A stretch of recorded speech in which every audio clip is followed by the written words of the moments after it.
दोस्तों, बहुत स्वागत है आपका एग्जाम क्लिस के ऑनलाइन पोर्टल में। उम्मीद है आप सभी अच्छे होंगे और अपने एग्जाम्स की तैयारी भी अच्छे से कर रहे होंगे। जैसा कि आपको पता है कि रेलवे ने डिक्लेरेशन दे दिया है कि वह 15 दिसंबर से एग्जाम लेने वाला है, तो उसी एग्जाम के लिए हम सामान्य अध्ययन के फाइनेस्ट 1000 MCQs की श्रृंखला आपके लिए लेकर आए हैं। अगर बात की जाए रेलवे में जीके के पोर्शन की, तो उसमें हिस्ट्री, ज्योग्राफी, पॉलिटी और इकोनॉमी के अलावा साइंस का पोर्शन भी अच्छी खासी मात्रा में पूछा जाता है। इसके अलावा आपका खेल एवं पुरस्कारों, कला एवं संस्कृति, इस तरीके के क्वेश्चन भी पूछे जाते हैं। तो हमने अपनी स्टडी की सुविधा के लिए जीके के पोर्शन को 2 भागों में डिवाइड कर दिया है। पहले भाग में हम लोग देखेंगे हिस्ट्री, ज्योग्राफी, पॉलिटी, इकोनॉमी और कला एवं संस्कृति से रिलेटेड क्वेश्चंस को, और जो दूसरा पोर्शन होगा वो आपका साइंस से रिलेटेड होगा, जिससे रिलेटेड क्वेश्चन की श्रृंखला मैं जल्दी ही आपके लिए लेकर आने वाला हूँ। ये वाली 1000 क्वेश्चंस की श्रृंखला आपकी अपकमिंग रेलवे एग्जाम्स के लिए बहुत ही उपयोगी साबित होगी। इसमें मैंने पिछले सालों में हुए रेलवे के प्रीवियस ईयर पेपर्स के क्वेश्चन को तो शामिल किया ही है, और साथ में कुछ अच्छी क्वालिटी के मॉडल क्वेश्चंस को भी शामिल किया है। ये क्वेश्चंस आपके लिए उपयोगी तो होंगे ही, साथ में बहुत इंटरेस्टिंग भी होंगे, क्योंकि मैंने इसको अच्छी तरीके से एक्सप्लेनेशन के साथ कवर किया हुआ है। तो ये वाला वीडियो इस सीरीज का पहला पार्ट है, और आगे भी इसी तरीके के पार्ट्स मैं डेली आपके लिए लाता रहूंगा, और हम लोग पूरे 1000 MCQs को अच्छे से सॉल्व करेंगे। कहने के तो ये 1000 हैं, लेकिन आप देखेंगे कि आप कम से कम 4 से 5000 क्वेश्चंस को इस सीरीज के खत्म होते होते सीख जाएंगे।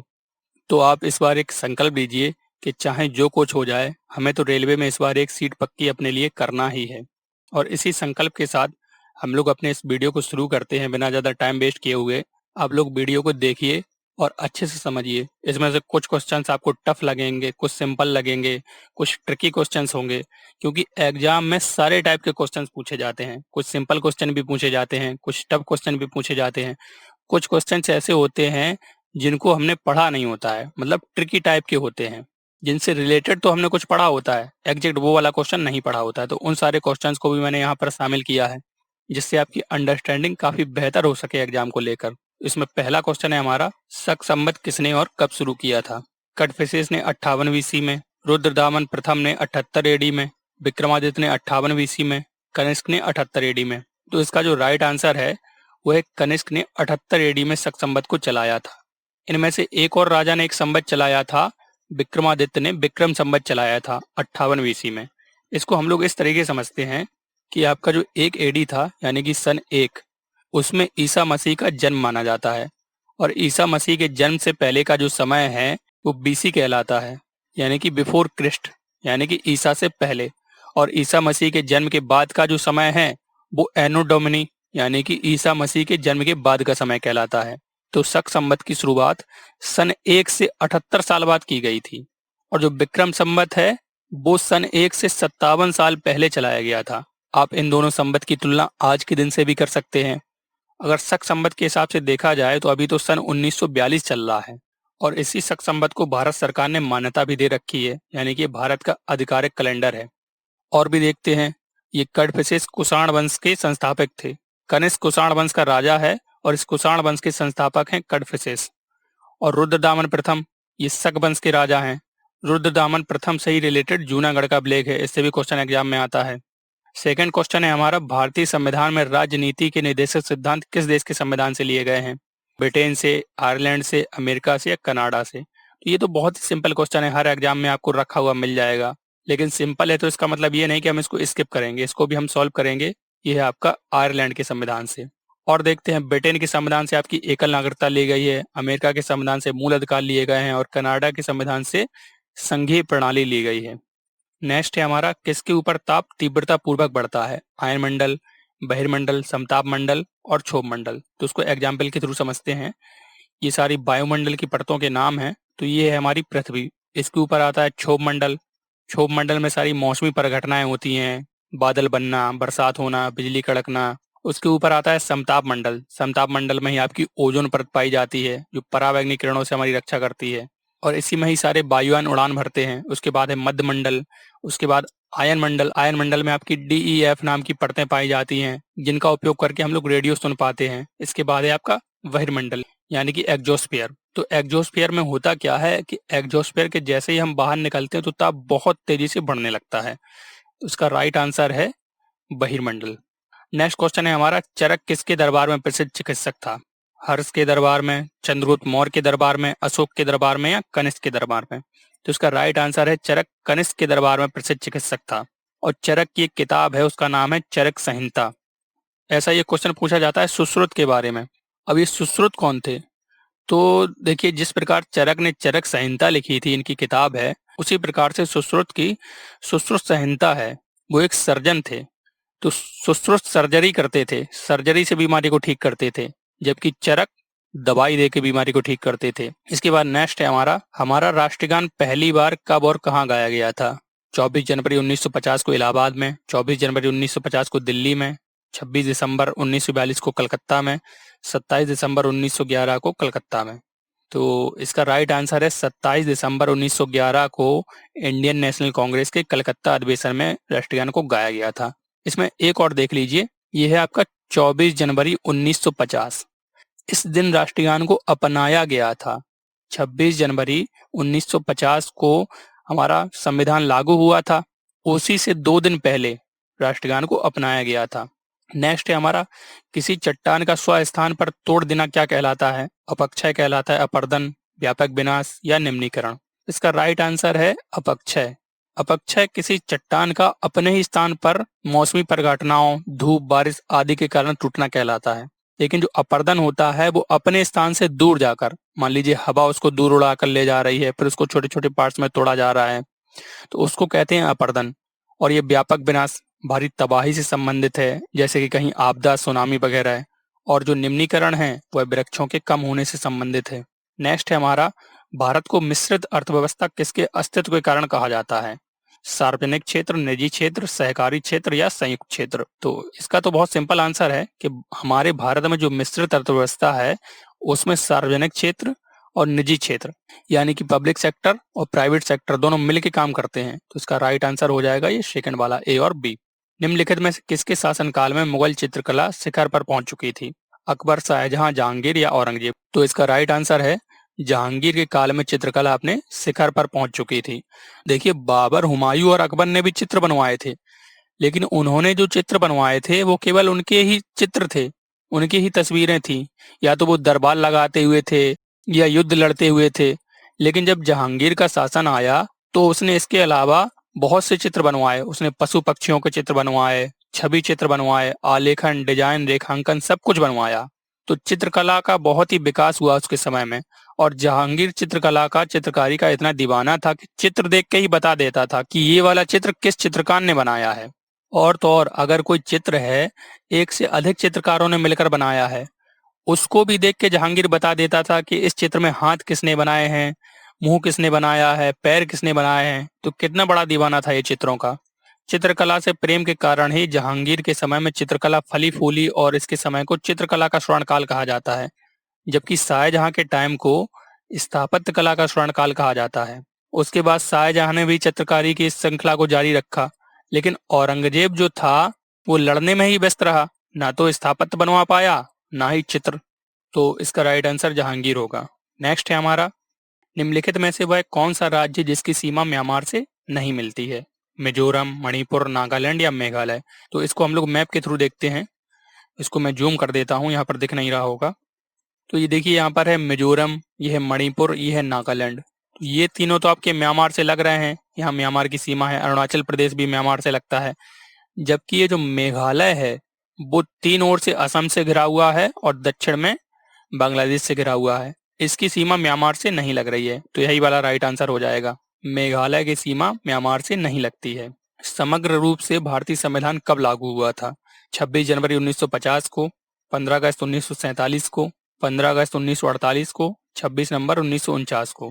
तो देखिए, भारतीय संविधान 26 नवंबर 1949 को बनकर तैयार हो गया था। और इसी दिन आपके नागरिकता वाले जो प्रावधान थे, संसदीय प्रणाली थी, निर्वाचन वाले प्रावधान थे, वो इसी दिन लागू हो गए थे। जबकि पूरी तरीके से संविधान 26 जनवरी 1950 को लागू हुआ। अब क्वेश्चन ये उठता है कि जब संविधान 26 नवंबर 1949 को ही बन गया था, तो हम लोग इतने दिन रुके क्यों? 26 जनवरी को क्यों उसको लागू किया?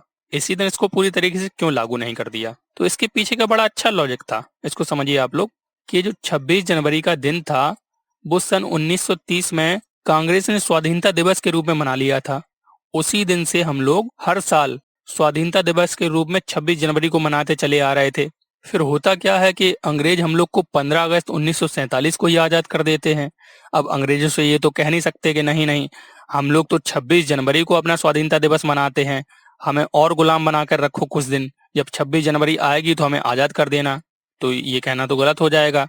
जब 15 अगस्त को हमें आज़ादी मिल गई तो फिर दो दो स्वाधीनता दिवस हो गए, एक तो 15 अगस्त के रूप में मनाया जाने वाला था और एक जो पहले से हम लोग मना रहे थे 26 जनवरी को, वो वाला। तो 26 जनवरी की वैलिडिटी को बनाए रखने के लिए ही हम लोगों ने संविधान को इतने दिनों तक रोक कर रखा था और उसको 26 जनवरी को लागू किया, जिससे हमारे पास सेलिब्रेट करने के लिए 2 दिन हो गए, एक तो आपका 15 अगस्त और दूसरा रिपब्लिक डे के रूप में 26 जनवरी। आई होप आपको ये वाला लॉजिक काफी अच्छा लगा होगा।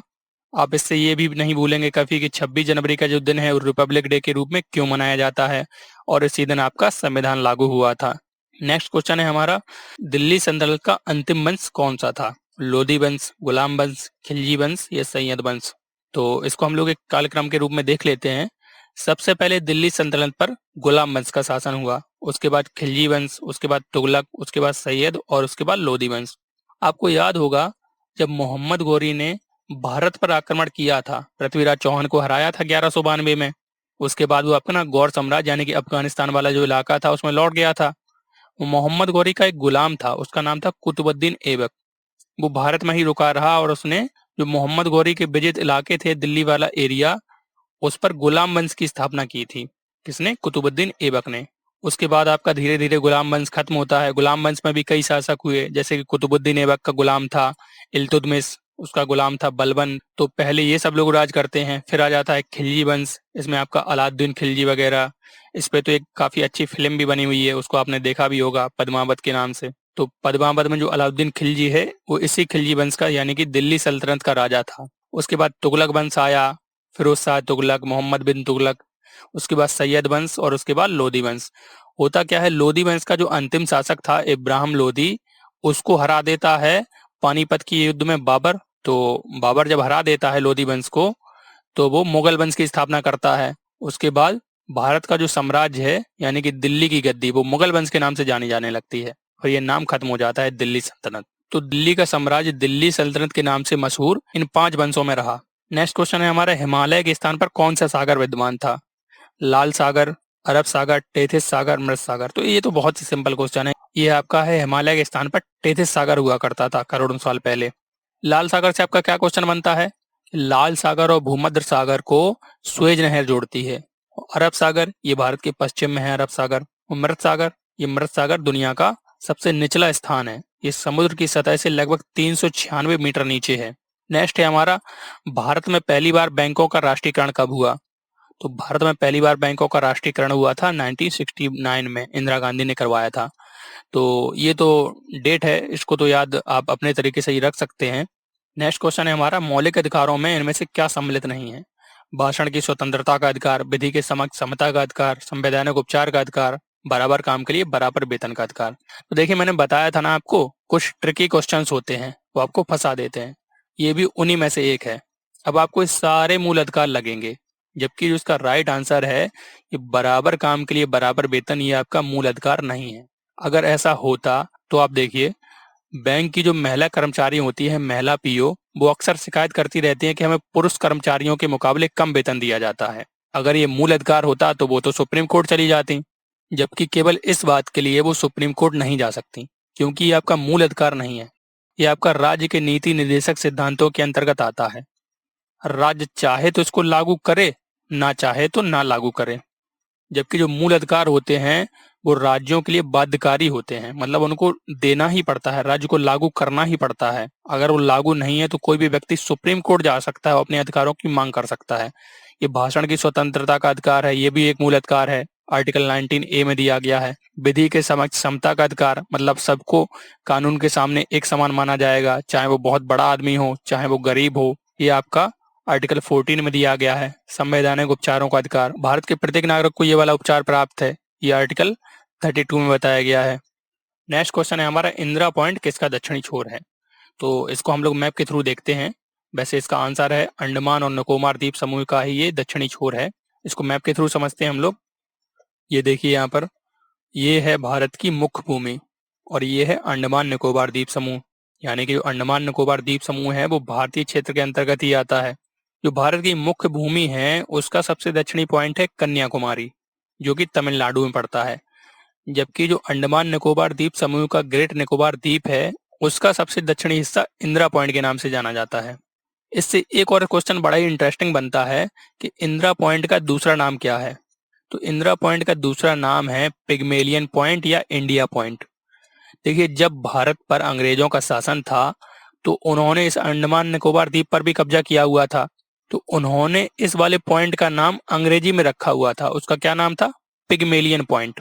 और फिर जब भारत आजाद हो गया, अंग्रेज चले गए, तब भी हमारा अंडमान निकोबार पर कब्जा रहा, यानी कि भारत का कब्जा रहा। तो भारत ने इसका नाम बदलकर इंडिया पॉइंट कर दिया। फिर बाद में जब राजीव गांधी की सरकार आई और वो देखने आए कि देखें तो हमारे भारत की भूमि का सबसे दक्षिणतम पॉइंट है क्या, तो जब वो यहाँ पर घूमने आए तो उन्होंने कहा अच्छा ये वाला पॉइंट है भारत का सबसे दक्षिणी हिस्सा, रुको अभी इसका नाम बदलता हूँ। उन्होंने इस पॉइंट का नाम बदलकर अपनी माँ के नाम पर कर दिया, यानी कि इंदिरा पॉइंट। तो आप इस तरीके से दो क्वेश्चंस और यहाँ से सीख सकते हैं कि इसका नाम था पहले पिग्मेलियन पॉइंट और इंडिया पॉइंट, जो कि अभी भी एग्जाम में पूछा जाता है कि बताइए पिग्मेलियन पॉइंट निम्नलिखित में से किसको कहा जाता है। तो आप उसको गलत मत करिएगा, जो आपका पिग्मेलियन पॉइंट है वो आपका इंदिरा पॉइंट का ही नाम है। नेक्स्ट क्वेश्चन है हमारा, राष्ट्रीय संघर्ष के दौरान प्रसिद्ध समाचार पत्र केसरी का संस्थापक और संपादक कौन था? महात्मा गांधी, जवाहरलाल नेहरू, लोकमान्य तिलक या मोहम्मद इकबाल? तो इसका राइट आंसर है लोकमान्य तिलक थे। देखिए, लोकमान्य तिलक ने क्या किया था, इन्होंने दो समाचार पत्र निकाले थे। पहला समाचार पत्र निकाला था केसरी और दूसरा निकाला था मराठा। जो केसरी था उसकी लैंग्वेज थी मराठी और जो मराठा समाचार पत्र था उसकी लैंग्वेज थी इंग्लिश। देखिए तो क्या अजीब कॉम्बिनेशन है, जिस पत्र का नाम मराठा है उसकी लैंग्वेज इंग्लिश है और जिस पत्र का नाम केसरी है उसकी लैंग्वेज मराठी है। तो इस वाली कंफ्यूजन को आप भूलिए मत, कभी एग्जाम में कंफ्यूज करने के लिए कभी कभी पूछ लिया जाता है और ऑप्शन में भी लैंग्वेज बदल के दिया रहता है। तो आप नाम पे मत जाइए कि मराठा है तो मराठी में होगा। मराठा जो पेपर था वो आपका इंग्लिश में था। और भी देखते हैं यहाँ पर, महात्मा गांधी ने कौन कौन सी पत्रिकाएं निकाली थी। तो महात्मा गांधी ने निकाली थी आपकी नवजीवन, यंग इंडिया और हरिजन। इसके अलावा जवाहरलाल नेहरू ये आपके पॉलिटिशियन थे और मोहम्मद इकबाल ये भी आपके पॉलिटिशियन थे, शायर भी थे बहुत अच्छे ये। उसके बाद नेक्स्ट है हमारा, मोहनदास करमचंद गांधी को महात्मा किसने कहा था? बाल गंगाधर तिलक, मोतीलाल नेहरू, जवाहरलाल नेहरू और रविन्द्रनाथ टैगोर। तो इसका राइट आंसर है रविन्द्रनाथ टैगोर। इन्होंने ही सबसे पहले गांधी जी को महात्मा कहकर बुलाया था। इसके अलावा और गांधी जी को किसने क्या कह के बुलाया था? तो गांधी जी को राष्ट्रपिता कहा था सुभाष चंद्र बोस ने और जवाहरलाल नेहरू ने गांधी जी को क्या कहा था? बापू कहकर बुलाया था। और एक और व्यक्ति था विंस्टन चर्चिल, उसने महात्मा गांधी को अर्धनग्न फकीर कहा था क्योंकि वो द्वितीय गोलमेज सम्मेलन में केवल धोती पहन के गए थे, जबकि उस सम्मेलन में सब लोग अच्छे अच्छे कपड़े, कोई कोट पैंट पहन के आया, कोई कुछ पहन के आया, जबकि महात्मा गांधी केवल धोती पहनकर पहुंच गए। तो महात्मा गांधी को जब देखा विंस्टन चर्चिल ने तो उन्होंने कहा ये तो अर्धनग्न फकीर है, ये क्या करने आया है गोलमेज सम्मेलन में। इसके अलावा देखिए, अब बाल गंगाधर तिलक, इन्हें लोकमान्य के नाम से बुलाया जाता है। और मोतीलाल नेहरू पॉलिटिशियन थे, जवाहरलाल नेहरू के पिता थे। इन्होंने 1923 में चित्तरंजन दास के साथ मिलकर स्वराज पार्टी की स्थापना की थी। नेक्स्ट है हमारा, हरित क्रांति का संबंध किस फसल से है? चावल से, गेहूं से, दालों से या गन्ना से? तो हरित क्रांति का संबंध है आपका गेहूं से। इसमें एक बात समझ लीजिए, जो आपकी पहली हरित क्रांति थी उसका सबसे ज्यादा प्रभाव पड़ा था गेहूं की फसल पे, और जो दूसरी हरित क्रांति थी 1983 से 1984 के बीच चलाई गई थी उसका सबसे ज्यादा प्रभाव पड़ा था चावल की फसल पर। अगर यहाँ पर लिखा होता द्वितीय हरित क्रांति का संबंध किस फसल से है तो इसका राइट आंसर हो जाता चावल। जबकि जो पहली हरित क्रांति यानी कि हरित क्रांति केवल, उसका संबंध गेहूं की फसल से है, जो कि आपकी 1967 के आसपास चलाई गई थी। तो कुल मिला के हरित क्रांति का संबंध खाद्यान्न उत्पादन में आत्मनिर्भर होने से था। इसके बाद नेक्स्ट है हमारा, भारतीय संविधान के अनुसार संपत्ति का अधिकार है। तो ये तो बहुत सिंपल है कि अब जो संपत्ति का अधिकार है वो कानूनी अधिकार है।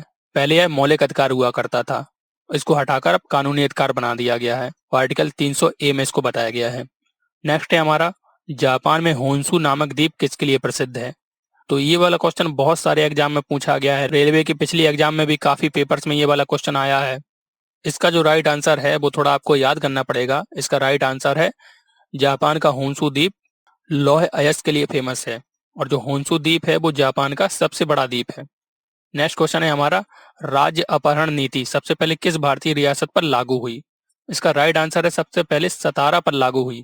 देखिए डलहौजी ने क्या किया था, एक नियम बनाया था कि जिस रियासत में राजा का बैलिड पुत्र नहीं है, यानी कि उसकी खुद की संतान, वो किसी दूसरे व्यक्ति को गोद नहीं ले सकता, यानी कि किसी दूसरे बच्चे को गोद नहीं ले सकता। अगर वो ऐसा करता है तो उसकी रियासत को अंग्रेजी साम्राज्य में मिला लिया जाएगा। तो उस समय तो ऐसी बहुत सी रियासतें थीं जिनका कोई भी संतान नहीं थी और वो सब गोद लेना चाहती थी। ये सब उन्हीं के नाम दिए हुए हैं। लेकिन लॉर्ड डलहौजी ने जबरन इन सारे राज्यों को डॉक्ट्रिन ऑफ लैप्स यानी कि राज्य अपहरण नीति का उपयोग करके अंग्रेजी साम्राज्य में मिला लिया था। उसी के परिणाम स्वरूप आपका ये वाला 1857 की क्रांति भी हुई थी। झांसी को भी मिला लिया था, और यहाँ पर जौनपुर जौनपुर ना होकर एक जैतपुर नाम की रियासत हुआ करती थी, उस जैतपुर को भी इन्होंने मिला लिया था अंग्रेजी साम्राज्य में। बच जाता है ये अवध। तो अवध के जो राजा थे उनकी तो एक वैध संतान थी, उनका नाम था बिरजिस कादिर। तो इन्होंने तो किसी को गोद नहीं लिया था, फिर भी जबरदस्ती अंग्रेजों ने इन पर कुशासन का आरोप लगा के अवध रियासत को अपने साम्राज्य में मिला लिया था। कहा आपका पुत्र है तो क्या हुआ, लेकिन आप शासन अच्छे से नहीं कर पा रहे हैं, हम इसलिए आपसे राज्य को छीन रहे हैं। तो आप ध्यान रखिए, अवध पर कुशासन का आरोप लगा के इसको मिलाया था अंग्रेजी साम्राज्य में।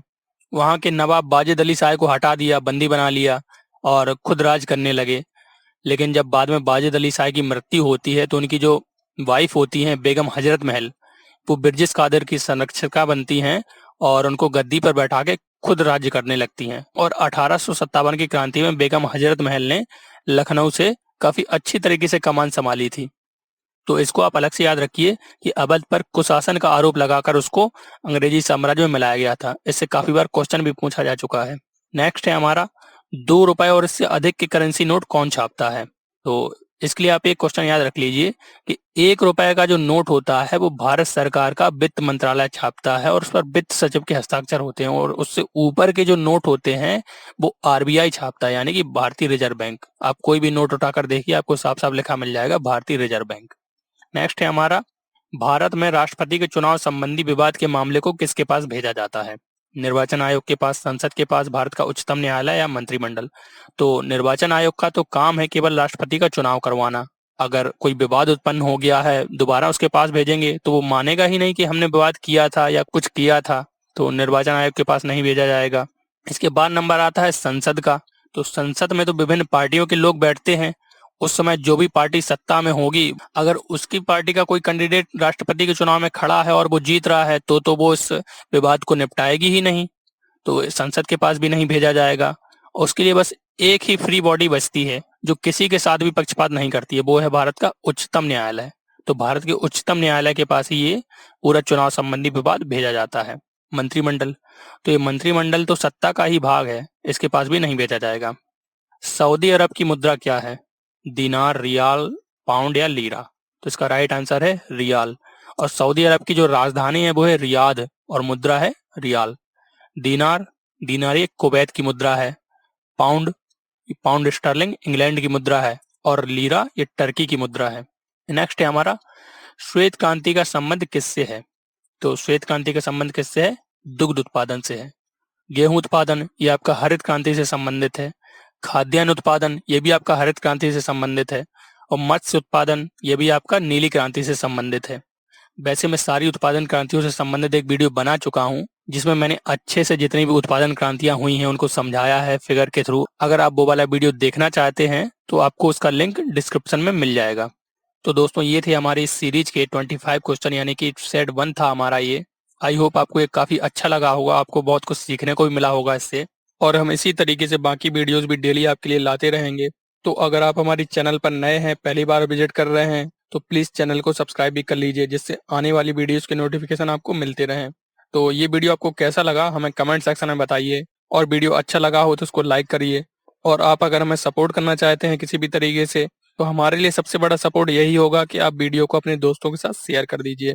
आपके इस सपोर्ट से हमें और भी अच्छा कंटेंट बनाने का मोटिवेशन मिलेगा। तो अब हम लोग मिलेंगे दूसरे सेट में, यानी कि दूसरे वीडियो में। तब तक के लिए गुड बाय, जय हिंद, जय भारत।